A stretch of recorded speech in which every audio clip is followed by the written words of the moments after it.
Alhamdulillah kita sudah bisa berkumpul di siang hari ini ya. Tentunya yang akan melaksanakan kegiatan dari program kerja utama kami dari kelompok 3 KKN di Desa Pejaten ini yang mengangkat tema yaitu edukasi penerapan keamanan pangan pada home industri dengan berbagai media.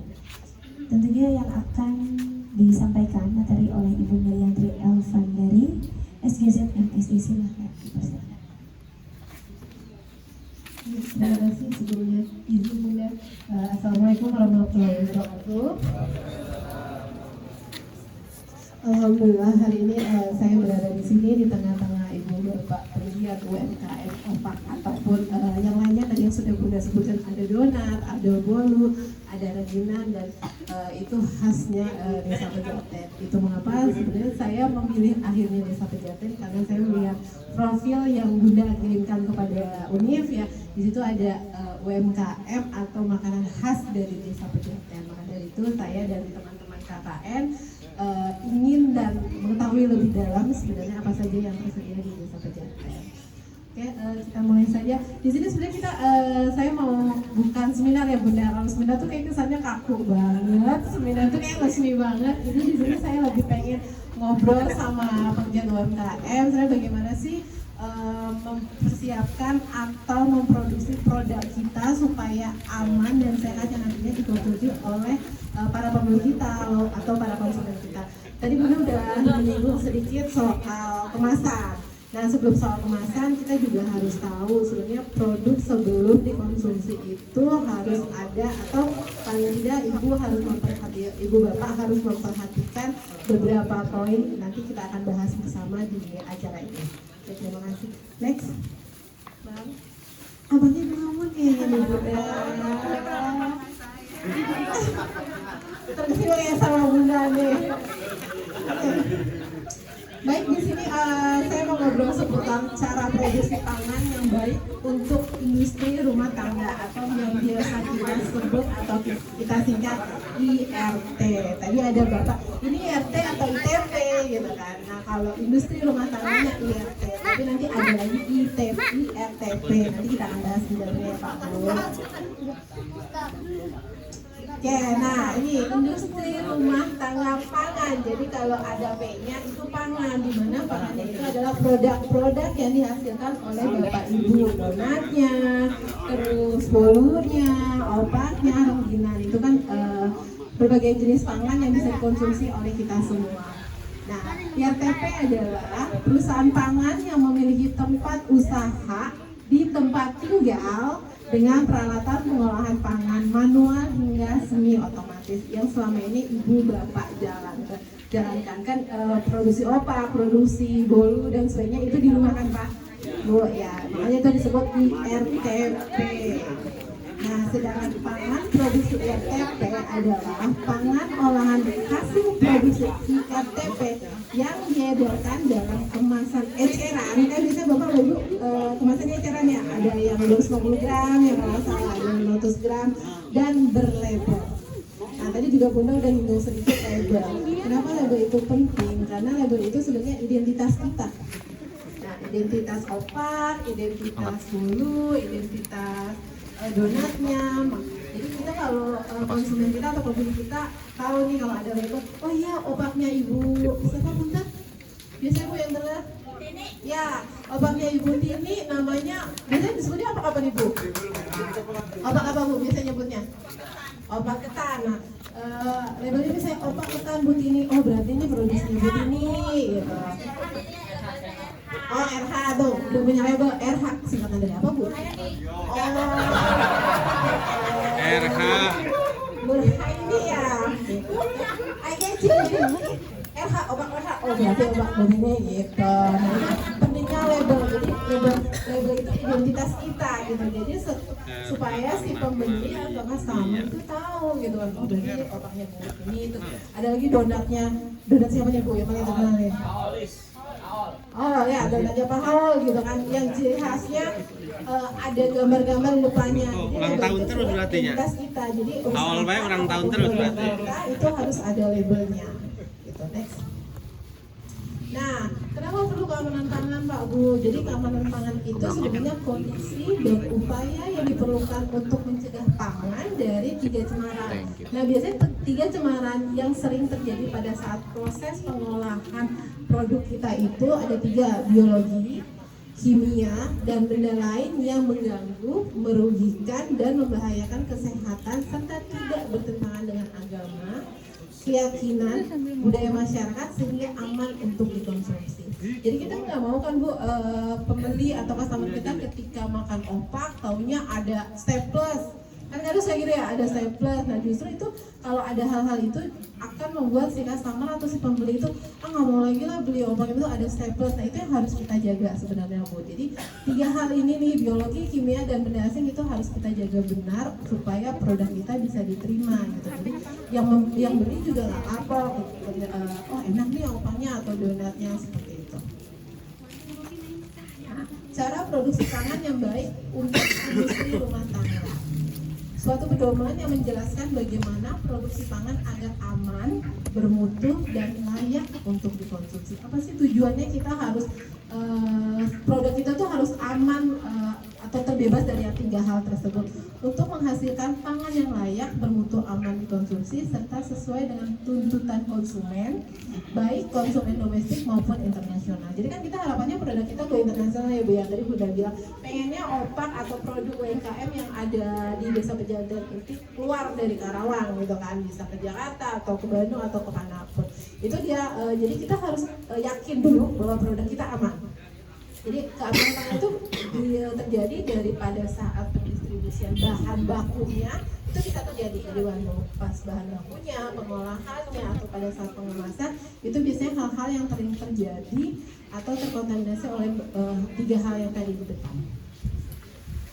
Oke, next. Nah Bu nih, ini keamanan pangan itu kan tadi yang harus kita hindari sebenarnya kontaminasi biologis, fisik, dan kimia. Nanti di bawah kita akan jabarkan apa aja sih sebenarnya biologis itu berupa apa gitu kan. Terus kimia itu apa, terus fisik itu gangguannya apa aja, nanti kita akan bahas juga seterusnya.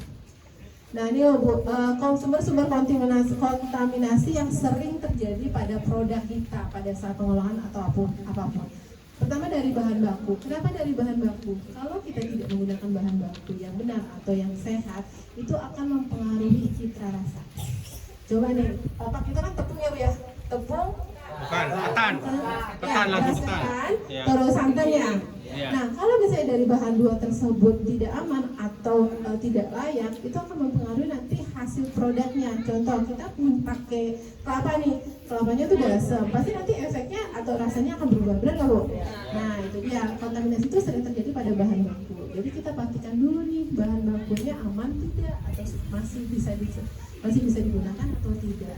Ketannya nih, ketannya bersih enggak, gitu kan tadi gitu ya Pak, bersih enggak, berkutu enggak, terus berbatu enggak. Pasti kan kita sebelum menggunakan si ketan itu ada Ibu diayak ya Bu ya biasanya buat misahin kotoran apa batu-batunya atau bagaimana caranya Ibu supaya bersih.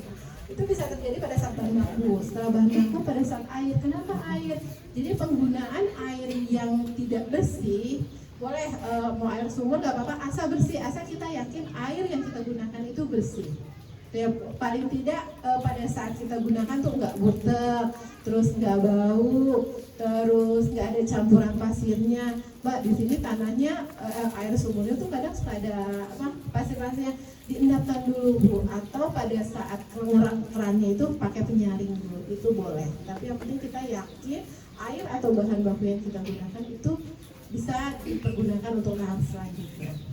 Debu nih, kadang kita yang lupa gitu kan, karena kita di rumah bikinnya gitu kan, debu udah biasa. Tapi Bu, debu yang menempel terlalu lama atau yang terlalu banyak menempel pada produk kita itu juga bisa menghilangkan citra rasanya. Gitu. Jadi ketika kita makan, kok jadi rasanya kayak ada pasir-pasirnya atau kok jadi kayak bau debu, itu juga harus kita hindari. Tanah, sampah, usahakan produk kita membuat produk itu paling tidak jauh dari sampah atau jauh maksudnya di dalam boleh atau di dapur, tapi dapurnya yang memang dipastikan bersih seperti itu. Tikus nih, semua tempat pasti ada gitu kan, di rumah saya pun ada. Bagaimana cara kita supaya tikus itu paling tidak pada saat kita produksi atau bahan-bahan yang kita gunakan itu jauh-jauh dari tikus. Atau kan biasanya kalau tikus memang kita tidak bisa tikus mantun benar-benar masih ada gitu kan. Paling tidak kita punya cara misalnya pakai itu tempelan tikus supaya pada saat atau bahan-bahan yang kita gunakan itu tidak terkontaminasi oleh tikus ataupun hasil dari si tikus, entah tainya atau sebagainya, itu kan justru itu juga akan merusak cita rasa produk kita. Serangga, binatang peliharaan nih, biasanya kan ada ayam ya Bu ya, di sini ada ayam, ada kucing. Nah, usahakan ketika kita produksi, kita buat produk kita, itu binatang-binatang itu paling tidak mendekati hasil produk kita. Nah Bunda tadi udah pas banget tuh pada saat saya lihat jemur ya Bunda ya, udah pas banget kita ngejemur opak kita supaya jauh lebih cepat kering di atas. Tapi Bunda, atas kan banyak burung ya, benar nggak? Nah takutnya tuh produk kita kejatuhan dah tuh dari burung. Nah itu kita harus pikirin gimana ya caranya supaya hal itu nggak terjadi. Pakai banyak Pak payungnya, nanti kita pakai jadi payungnya satu nambah enggak. Nah berarti kan kejatuhan kayak burung mah dibuang Bu. dibuang. Oke itu Semua gitu. iya tapi kan iya itu udah bagus, udah benar Pak, dibuang. Tapi kan kita maunya apa yang kita produksi, apa yang kita hasilkan kepake semua, benar nggak? Jadi kita juga harus pikirkan secara Nggak dibayar ketempuhan. Nggak dibayar ketempuhan ya, dulu udah minta jaring. Jadi kita coba pikirkan bagaimana supaya itu kotoran burung nggak ke opak-opak kita gitu kan, entahkah abis kita jemur bareng plastiknya yang transparan tuh kan juga bisa menghantarkan panas, itu bisa. Jadi ketika mau sore ataupun mau hujan itu plastik kita angkat gitu kan, itu juga bisa. Maksudnya kita gunakan dulu apa yang ada di sekitar kita untuk menutupi atau mengamankan produk kita. Kemasan nih, tadi kemasan sama pengolahan. Nah, kemasan juga itu penting. Jadi harus tahu kemasan yang awet ataupun yang bisa nanti tahan lama itu yang seperti apa. Kayak karet bener atau bunda. Karet kalau kelamaan itu akan bau karet.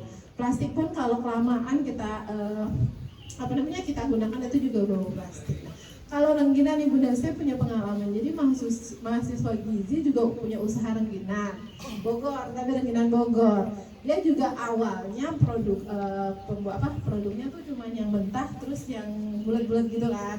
Nah sekarang itu dia produknya tuh sudah merambah dan sudah bisa diperjualbelikan dan itu tahan. Jadi dia rengginannya dibuat bulat-bulat kecil.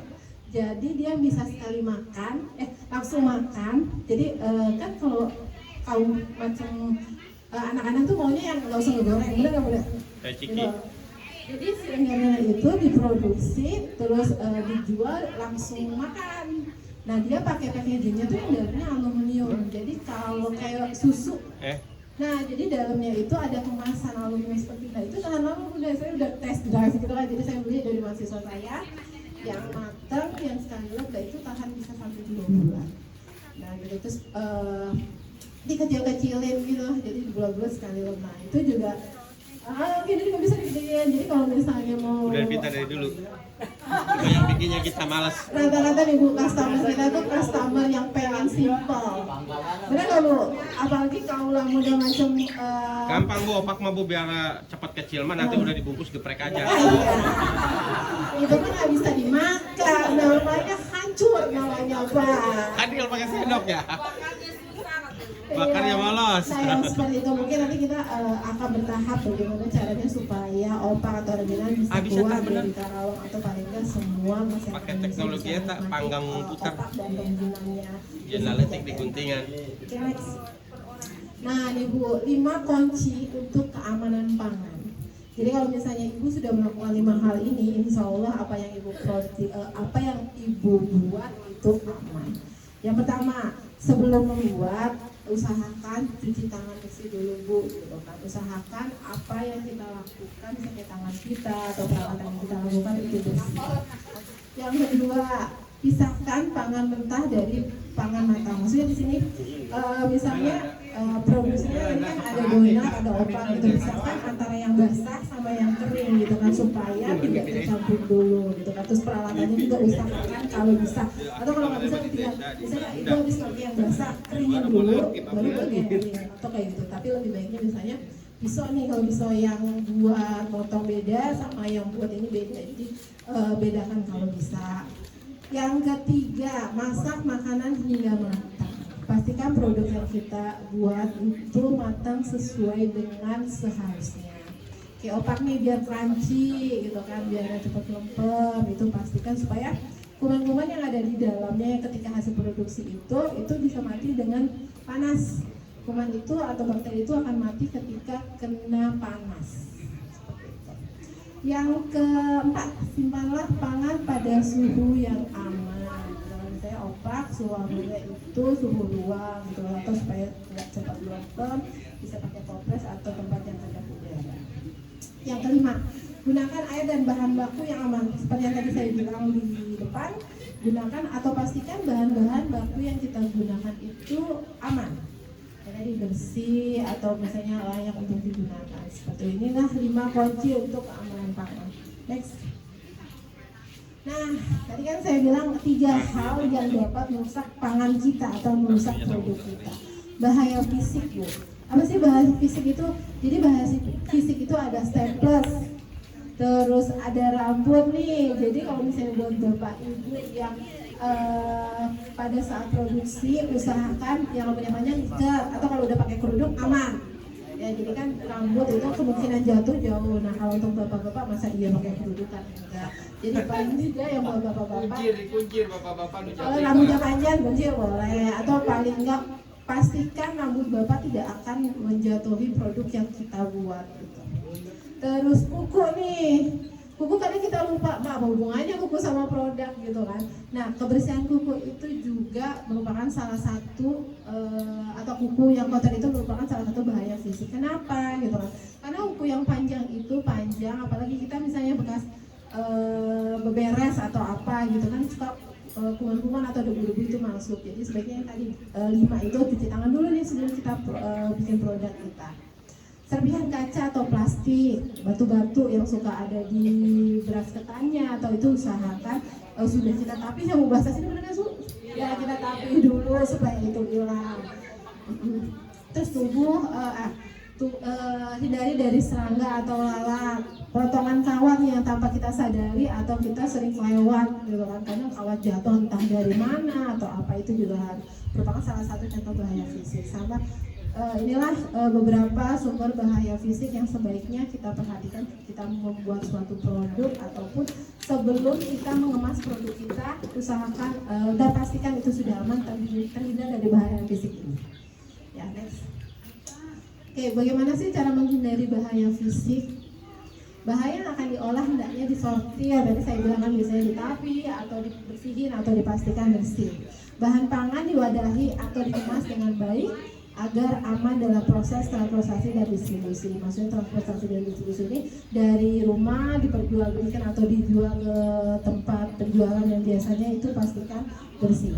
Selama bekerja, para pekerja pangan sebaiknya menggunakan tutup kepala atau untuk menghindari rambut-rambut jatuh, atau cewek biasanya pakai kerudung, atau yang cowok biasanya boleh pakai topi ataupun dikuncir yang rambutnya panjang, atau pastikan bahwa apa yang ada dalam tubuh kita itu tidak mencemar atau tidak membuat produk kita itu tidak bersih.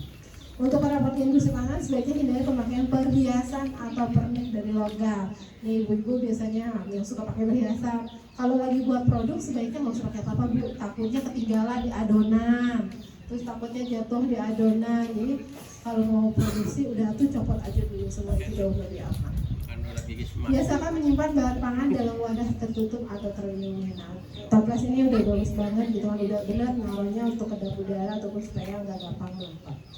Oke, itu fisik. Nah, sekarang bahaya biologis. Apa sih Bu bahaya biologis? Jadi bahaya biologis itu lebih ke kuman bakteri yang tidak bisa kita lihat, tanpa kita sadari itu ada. Nah, contohnya mikroba atau bakteri salmonella, kapang kamir. Itu biasanya yang membuat orang-orang atau kita sakit perut. Pernah kan ya Bu ya beli jajanan di luar tuh tiba-tiba sakit perut. Nah, itu tidak menutup kemungkinan apa yang kita konsumsi itu ada bakteri seperti itu. Nah, yang termasuk bahaya biologis lainnya itu yaitu tadi binatang mengeras, serangga dan lain sebagainya. Ini emang nggak kelihatan mikroba tapi itu ada. Jadi kita bagaimana cara kita supaya menghindari. Nah, ini dia cara menghindari bahaya mikrobiologis atau mikroba. pilih pangan olahan. Tetap balik lagi sebelum bahan baku digunakan, pilih bahan baku yang aman. Memasak baik yaitu lebih dari 700 derajat Celcius atau itu yang panas. Kalau kita mah air mendidih itu lebih baik karena air panas atau air mendidih bisa menghilangkan mikroba atau bisa membuat mikroba mati. Segera konsumsi makanan selagi panas. Ada beberapa pangan atau produk yang kalau dikonsumsi hangat atau panas itu jauh lebih enak. Kenapa? Karena bisa mengurangi bakteri-bakteri masuk ketika entah disimpan ataupun perjalanan. Sebaiknya simpan makanan matang di bawah suhu 50 derajat Celcius atau di atas suhu 60 derajat Celcius. Pemanasan kembali harus dilakukan dengan benar. Jangan membiarkan masakan matang berdekatan dengan bahan mentah. Jadi ini untuk produk-produk yang udah matang, misalnya opak udah matang nih, jauh-jauh itu Bu dari yang bahan-bahan yang masih akan diolah gitu. Kenapa? Supaya yang matang itu nggak kena cipratan atau bahan-bahan yang mau diolah gitu. Sebaiknya matang singkirin atau taruh di tempat mana yang aman. Cuci tangan setiap akan memegang makanan. Jaga perlengkapan dan peralatan dapur selalu bersih. Lindungi pangan dari cemaran hewan, gunakan air bersih. Ini dia cara-cara kita menghindari mikrobiosis. Satu lagi, bahaya kimia. Apa sih Mbak bahaya kimia? Jadi bahaya kimia itu menggunakan bahan-bahan kayak pewarna yang berlebih. Jadi semakin nyolok warna makanan itu biasanya menggunakan bahan pewarna yang berlebih. Jadi bukannya semakin nyolok semakin bagus, enggak. Justru kita harus berhati-hati pada makanan yang warnanya semakin terang. Gitu. Biasanya tidak ada pewarna kalau ngasihnya standar itu warnanya cerah banget. Gitu ya. Jadi termasuk pangan hewani atau nabati secara mengandung racun, terus penggunaan bahan pangan yang berlebihan, bahaya kimia. Yang kimia itu kayak tadi bahan tambahan pewarna yang tidak semestinya, pewarna tekstil tapi dipakai buat pewarna makanan itu kan nggak baik banget ya. Oke, next. Nah, ini contohnya yang bahaya kimia, formalin, boraks, pewarna merah makanan yang berlebihan, sama pewarna kuning yang berlebihan. Ini dia beberapa bahaya kimia yang sering digunakan di bahan pangan. Nah, jadi tidak bahan makanan saja yang membuat keamanan pangan dijaga. Bangunan dan fasilitas industri rumah tangga juga harus kita perhatikan. Ruangan produksi nih atau dapur yang biasa ibu bapak pakai membuat produk tuh didesain atau letak dinding langit, pintu, jendela, lubang angin. Maksudnya usahakan supaya sirkulasi udara yang masuk dan yang keluar itu sama. Jangan misalnya ibu buat produk di tempat yang dari masuk doang tapi keluarnya susah, supaya nggak nontok di dalam ruangan. Kenapa? Karena kalau sirkulasi udaranya nggak bagus, satu ibu juga nggak nyaman buat produknya, benar ya? Gitu, ibu nggak nyaman, terus ke produk yang kita konsumsi juga itu akan terkena udara-udara atau angin udara yang tidak keluar masuk gitu kan. Dia akan membuat produk itu kalau bisa ada bahan pangan yang tidak tahan terhadap suhu panas, itu biasanya akan gampang timbul jamur atau sebagainya. Kelengkapan ruang produksi yaitu peralatan dan sebagainya, sama tempat penyimpanan. Next, apalagi sih yang harus diperhatikan? Nah, ini kan menghindari bahan kimia tadi. Selalu pilih bahan makanan yang baik, menggunakan pestisida menurut aturan, selalu mencuci bahan pangan sebelum diolah, menggunakan pelindung sarung tangan bila memegang bahan berbahaya, buang limbah industri dengan aturan, hindari alat masak dari logam berat. Jadi usahakan hindari peralatan-peralatan yang pakai besinya sudah tidak baik. Dalam arti kayak penggorengan yang udah karatan kan, kalau penggorengan besi bisa karatan yang itu sebenarnya sudah tidak digunakan, ataupun pemanggang yang sudah karatan itu sebenarnya tidak lagi digunakan. Next. Nah, tadi yang peralatan produksi, jadi bahan peralatan juga harus diperhatikan. Terus kondisi permukaan yang kontak langsung dengan pangan, tata letak sesuai urutan proses, sama pemeliharaan agar fungsinya dengan baik supaya peralatan bisa tahan lama. Nah, fasilitas dan kegiatan haji dan fasilitas, usahakan di ruang produksi kita atau di ruang yang kita buat produksi itu ada tempat cuci tangan, keran air nggak apa-apa, atau terobokan air juga itu nggak apa-apa, atau baskom yang ada air untuk cuci tangan juga itu nggak apa-apa. Yang penting ada buat cuci tangan dan sering diganti kalau misalnya dia dalam bentuk robokan ya Bu ya. Terus fasilitas toilet atau hygiene karyawan, kegiatan hygiene dan sanitasi. Di sini maksudnya hygiene sanitasi itu kebersihan si pembuat, gitu kan, dari keputusan ibu bapak, kayak tadi kukunya, terus rambutnya itu diusahakan harus tetap terjaga. Nah, balik lagi ke label pangan. Label pangan olahan itu apa sih? Keterangan tentang pangan olahan dalam bentuk gambar, tulisan, atau keduanya, atau bentuk lain yang disertakan, dimasukkan, ditempel, atau merupakan bagian dari kemasan. Nah, itu label itu merupakan identitas dari produk yang kita buat. Label pangan olahan harus sesuai yang disetujui saat pendaftaran. Jadi label itu harus konsisten Bu. Misalnya kita awal daftar nih ke halal gitu kan, namanya opak bunur gitu kan, terus nanti ketika memperoleh juga harus opak bunur, atau kalau mau direvisi itu bisa. Jadi paling tidak selama masa sertifikat halal yang berlaku ya pakai produk yang pakai label opak bunur gitu. Terus yang kedua, tercantum pada bagian yang sudah dilihat, yang mudah dilihat dan dibaca di depan biasanya labelkan, jadi si pembeli itu bisa langsung oh ini opak bunur seperti itu. Yang ketiga, tidak mudah lepas, luntur ataupun rusak. Dan satu lagi yang sekarang lagi ramai, penamaan. Untuk masuk supaya dapat sertifikat halal, usahakan penamaan produk kita itu maksudnya tidak melanggar agama ya, kayak penamaan saya lagi rame banget tuh Bu, mie gacuan kan, itu kan penamaan produknya tuh yang merempet ke musik kan ya, itu nggak bisa Bu dapat sertifikat halal, karena dari peraturan dari MUI pun itu udah ada, tidak nama produk atau nama makanan itu tidak boleh apa sih bahasanya agama gitu, maksudnya kayak penamaan setan apa itu kan nggak boleh, itu memang ada. Jadi sebaiknya nama produk itu kan namanya nama itu doa ya Bu, benar nggak sih? Betul. Nama itu doa, kayak kita ngasih nama ke anak-anak kita itu kan kita maunya ada harapan di situ kan. Jadi sebaiknya pelabelan produk itu sesuai dengan harapan yang kita inginkan. Next. Nah, cara penyimpanan yang baik dapat menjamin mutu dan keamanan bahan dan produk pangan yang diolah. Penyimpanan bahan dan produk, penyimpanan bahan berbahaya, penyimpanan label dan kemasan, penyimpanan peralatan. Jadi penyimpanan itu ada berbagai macam cara. Bagaimana cara penyimpanan bahan dan produk dan dari bahan berbahaya itu nanti akan kita bahas next. Oke, itu dia sedikit tentang bagaimana sih produk kita supaya aman dan bisa diterima di masyarakat. Dari saya sekian, terima kasih. Wassalamualaikum warahmatullahi wabarakatuh. Itulah, terima kasih untuk Ibu Melianti paling datang keterangannya dulu. Mungkin dari Bapak Ibu di sini, dari materi yang sudah disampaikan oleh Ibu, ada yang ingin ditanyakan seputar seputar UMKM Bapak yang sedang jalan ini. Mungkin Bapak Ibu punya keluhan, mungkin bisa kita saran dari Ibu. Ya, Kita silakan. Mau nanyain ini aja, apa salah ketik, emang apa ini benar tulisannya begini? Menghindari bahaya biologis. Yang titik kedua, memasak dengan baik dengan suhu 700 derajat Celcius, betul? Tulisnya salah nulis Pak. Oh, salah tulis? Iya, nggak apa-apa kalau gitu. Takutnya yang baca pada bingung. Makasih ya Pak. Iya. Aduh dihandap ya, salah nulisnya. Kalau derajat Celcius boleh masak lagi. Itu mungkin nolnya ketukar sama derajat gitu. Iya, kayaknya salah naruh di atas gini jadi kebesaran dulu.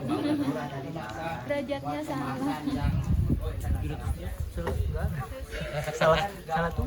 Iya. Selama ini kan kalau mudah-mudahan nanti mungkin oleh-oleh buat yang opak gitu ya,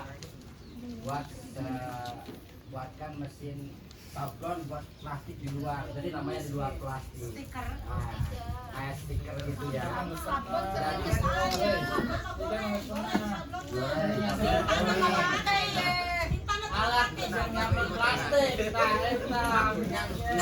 Alat sabun plastik ya. Nih bukan sablon biasa, jadi alat sabun plastik gitu ya. Tapi yang aman buat kesehatan, keamanan pangan itu ya. Kita kalau rutin terus menerus kan otomatis pengemasannya kita harus ada dua mesin lah gitu di gang opak ini gitu. Ya itu berarti ngajukannya ke Bulog. bungkusannya sama, seragam semua. Nggak ada sekarang kan ada label ya, ada di dalam produk apa di dalam dan di luar. Kita sekarang begitu. Jadi maunya kita di luar gitu, di luar plastik lah gitu ya. Gitu. Di luar udah dikasih sama KUKM dulu yang pertama kan udah dikasih tuh kain mesin. Oh stiker Pak, stiker bukan mesin. Anak komunikasi mah enggak Maksud Pak Ade mas alatnya Bu, bukan barang yang udah jadi. buat stiker yang ada. Kalau kita Iya, jadi maksudnya alat untuk nyablonnya. Ya, Ade, Ade. nah di luar seperti itu. Nah ini kan mending yang bangunan yang di dalamnya yang ada aluminiumnya. Iya, betul. Plastik anu bisa ngangkut geuningan. Supaya plastik bisa Mudah, plastik kan pakai bahasa Sunda. Apa nanti bisa ngangkut geuningan. Plastik anu bisa ngangkut mah pakai plastik kali enggak bisa. Maksudnya kita kan membuat kalau kita ada di sini alatnya kita kan nggak perlu jauh-jauh harus ke Karawang gitu maksudnya setiap hari ada maksudnya kapan ada kita buat kelompok jadi kita buat plastik di situ semua gitu. Kemasannya ada. Nah ya kemasan Stiker udah dalam ya, kemasan stiker udah udah. gitu. Pakai sablon Kalau udah. dari stiker ya harus kemana kan bisa kan ya. Nah itu. Seorang mah halusan di talian pas pocong.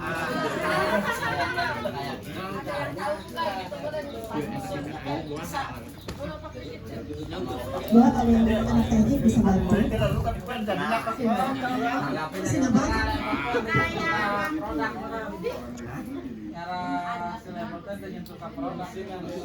Dia di luar, di luar, di luar. Inilah. Nah, ini. Pengantar Pak.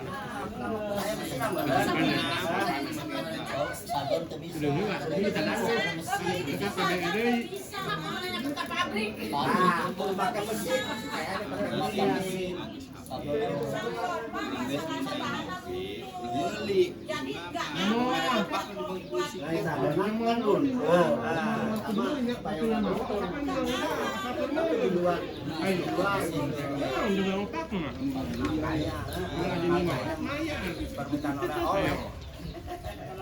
Jadi enggak gitu baru arek keliling musiki dioper Ya itu mah usaha kan beda euy.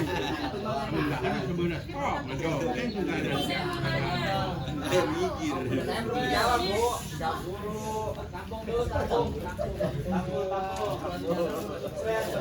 Ini siapa yang udah bertanya? Bapak apa?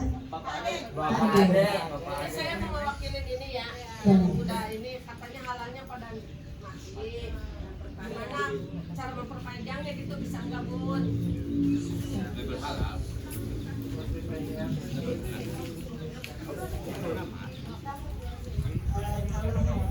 Bisa bertanya gitu kan. Nanti coba dibantu sama mahasiswa apa sih syarat-syarat untuk memperpanjang sertifikat halalnya. Nanti coba dibantu dikumpulkan kalau memang mahasiswa bisa membantu approve sampai paling tidak kita menyiapkan berkasnya dulu sebelum kita masuk ya. PR ya, jadi PR coba tolong cari syarat-syarat bagaimana cara memperpanjang sertifikat halal. Nanti dokumen apa yang dibutuhkan, bangga minta sama ibu bapak kalian satukan. Nanti diskusi sama bunda bagaimana sebaiknya. Yang penting dokumen dulu aja kita lengkapi. Ketika dokumen lengkap baru kita ajukan ke MUI. Ya. Ya.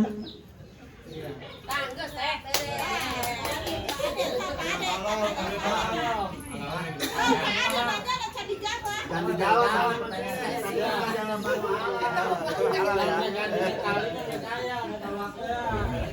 Hari tali mah geus, Aisyah geus aya dicontohan cuman semua pakai. Can hayang arembung pakai da kamahalan 15.000 ge ngarasa kamahalan. Bongan salah sendiri eta mah. Urang mah geus pake. Kerikit doang tapi nanya. Kerikit doang make ge. Nang anu rencana bikin doang sih. Tapi sedang sepen pakai tali tanah. Ada sebenarnya tali. Apa masang gede mah belum? Aku nggak ngerti sebenarnya.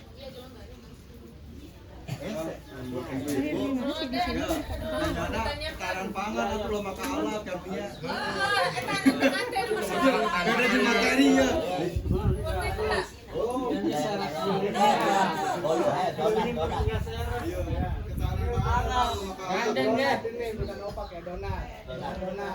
Coba boleh diulangi pertanyaannya Bapak, silakan. Belum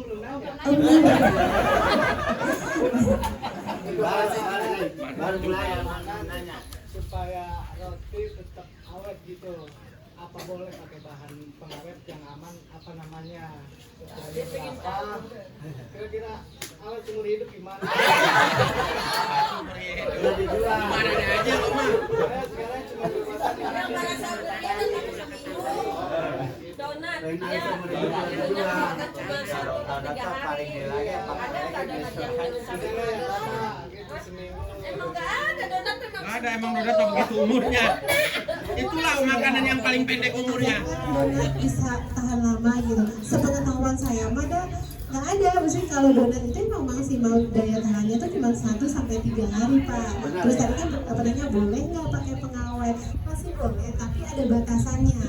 Gitu, dari pemerintah pun atau dari Kemenkes pun masih diperbolehkan untuk kayak pakai pengawet, terus pakai bahan pewarna, tapi itu ada batasannya hanya 0, sekian atau saya lupa gitu kan. Itu masih boleh, tapi ya itu dia tidak boleh melebihi. Kenapa kalau melebihi itu bahayanya memang tidak akan terjadi sekarang. Misalnya nih Bapak makan donat pakai pengawetnya banyak, itu nggak akan terlihat sekarang Bapak langsung sakit perut, enggak. Tapi biasanya itu penyakit atau penyakit yang yang disebabkan oleh kayak bahan pangan gitu, kayak bakteri itu tuh nanti Pak biasanya nimbun gitu kan. Nanti ketika efeknya udah panjang baru oh ini nih akibat makan kayak pengawet yang berlebihan ataupun pewarna yang berlebihan seperti itu. Sepengetahuan saya mah produk-produk yang kayak basah itu kan donat masuknya basah ya, itu tuh memang cuma tahan 1 sampai 3 hari. So dengan yang kayak produk-produk donat yang udah kelas luaran kayak itu mah cukup ya sama Mas 1 sampai 3 hari. Jadi nggak perlu risau, nggak perlu tahu emang sebegitu karena bahan-bahan yang digunakan di dalam produksi donat atau bubur itu tuh bahan basah gitu kan, kayak tepung, telur, mentega. Beda sama si opak. Kalau opak kan bahan kering ya Bu ya. Jadi dan pemanggangannya pun beda. Kalau donat, bolu itu kan kayak tidak yang panas banget. Kalau panas banget ya gosong, benar ya?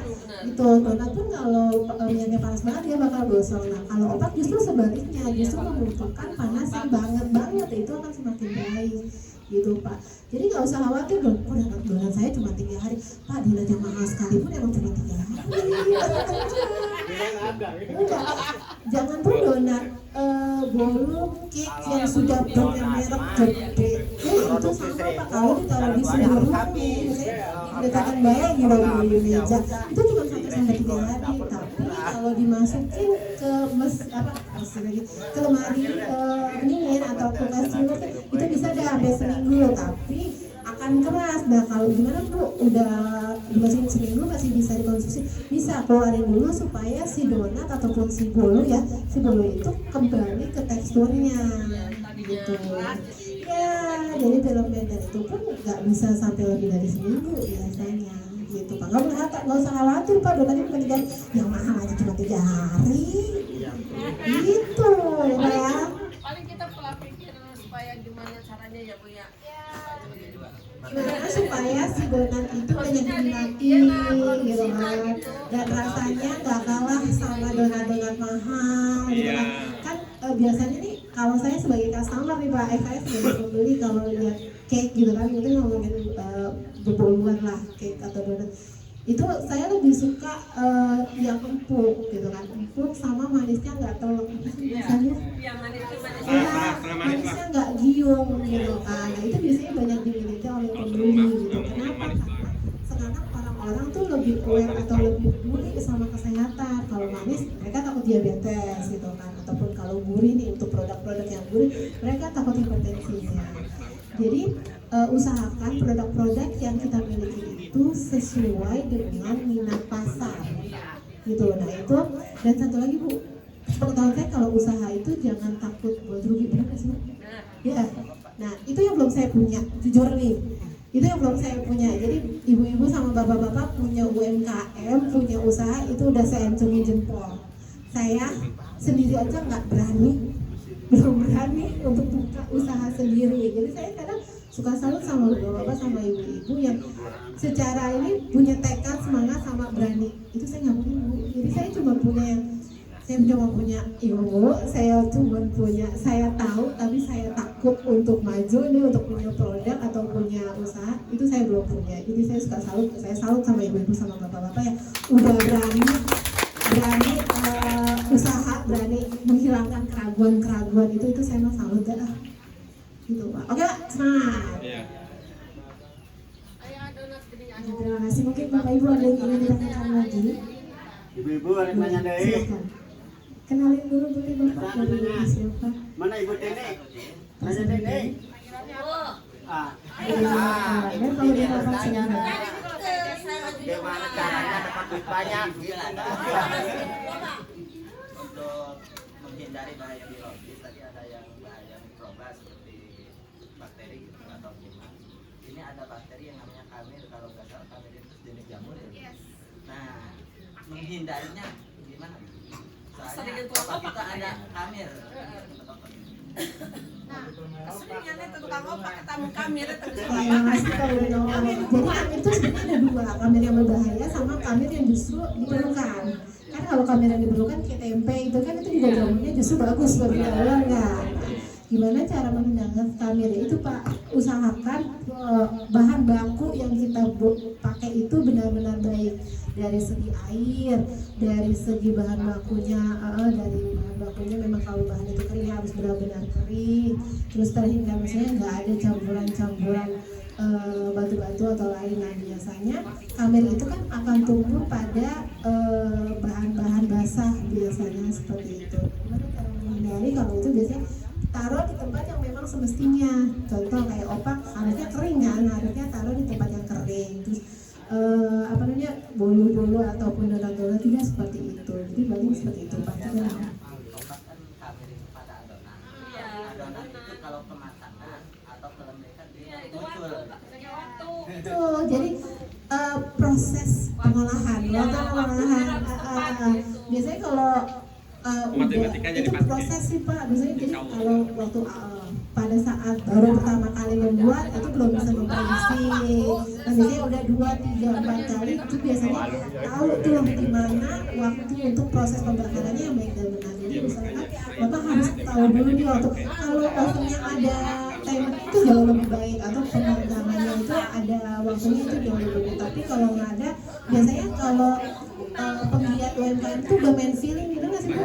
Ya, udah main feelingnya udah main aja, misalnya belum kalau di mesin pemanggang belum bunyi cering gitu kan biasanya, tapi ibu bapak tuh udah tahu udah matang gitu bunyinya. Karena biasanya kalau penggiat produk itu feelingnya udah jalan banget, bener nggak Pak Bu? Nah seperti itu. Atau kalau nggak pakai jam juga bisa. Ini kakak saya mah alhamdulillah dia pakai waktu pakai jam. Oh, Jadi benar. makanya produksinya alhamdulillah. Sekali alhamdulillah biasanya gitu Pak. Jadi biasanya Nah, bener ya tak? Namun kan ada ngelamun proses waktu itu harus pas banget kalau misalnya supaya si kamera itu nggak menimbul.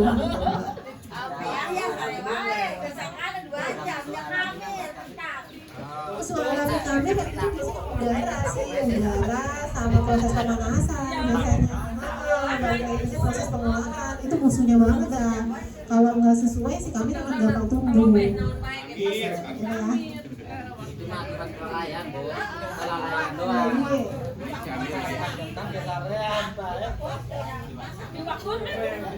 Kebanyakan kerjaan anak.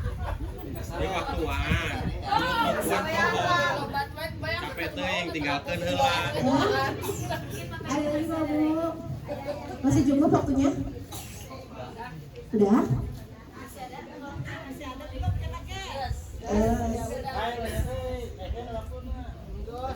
Jadi udah semua nih Bapak Ibu cukup? Gimana cara mendapatkan duit banyak? Enggak. Dari materi materi yang sudah disampaikan oleh Ibu tadi, tentunya kita bisa menarik kesimpulan yaitu keamanan pangan adalah kondisi dan upaya yang diperlukan untuk mencegah pangan dari kemungkinan beberapa pencemaran, yaitu bahaya yang mengancam keamanan pangan itu ada 3, yaitu fisik, biologi, kimia yang bisa mengganggu, merugikan, dan membahayakan. Tentunya dengan cara 5 kunci untuk keamanan pangan bisa akan menjadikan produk aman dan terjaga mutunya dengan baik, yaitu cara produksi pangan yang baik untuk industri rumah tangga, menjelaskan bagaimana memproduksi pangan agar aman, bermutu, dan layak untuk dikonsumsi, yang mempunyai tujuan agar menghasilkan pangan yang layak, bermutu, aman dikonsumsi, dan sesuai dengan tuntutan konsumen dari konsumen domestik maupun internasional. Tentunya terima kasih banyak Bapak Ibu yang sudah bertanya. Tentunya dikembalikan kepada MC.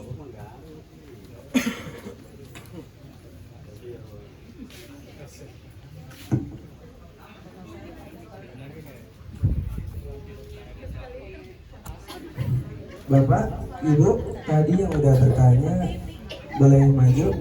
Soalnya ada pembagian hadiah yang sudah bertanya. Alhamdulillah. Hadiah nama potongan bak. Hadiah nanya mah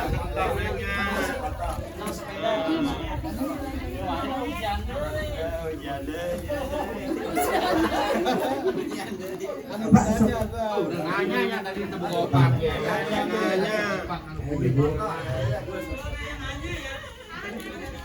Ibu atuh mah teman aja. Teman nanya orang mau juga.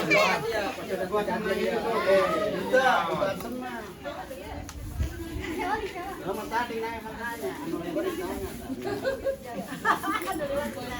Tadi.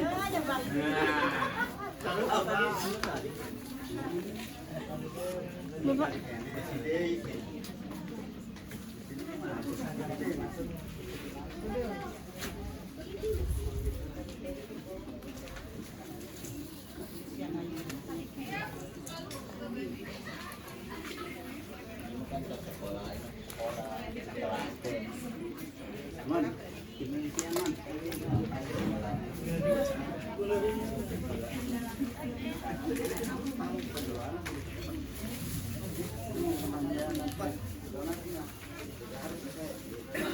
Lumayan ya cacing donat.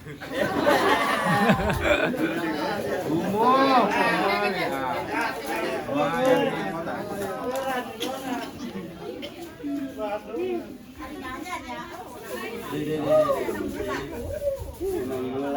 Tadi nanya.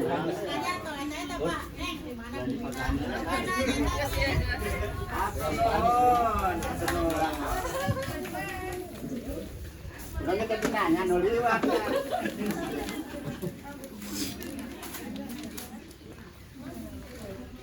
Dia seduh deh. Jadi Ibu Bapak bisa melanjutkan soal kembali setelah materi yang sudah disampaikan sama Ibu. Mungkin Bapak lebih mengerti kan tadi? Ada jawaban yang mungkin berbeda. Ini, Dek, ini dikasih angket lagi. Mau. Kasih aja satu lagi. Di sini, di sini, di sini. Karena itu.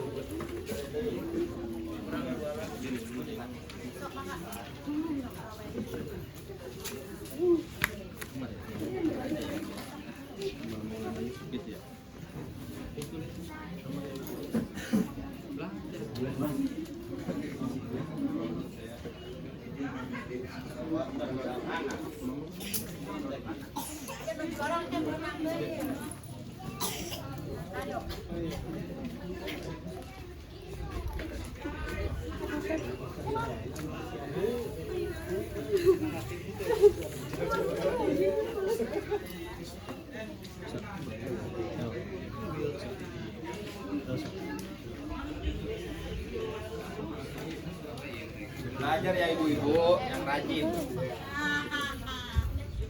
Coba tanya mana dulu. Dapat hadiah.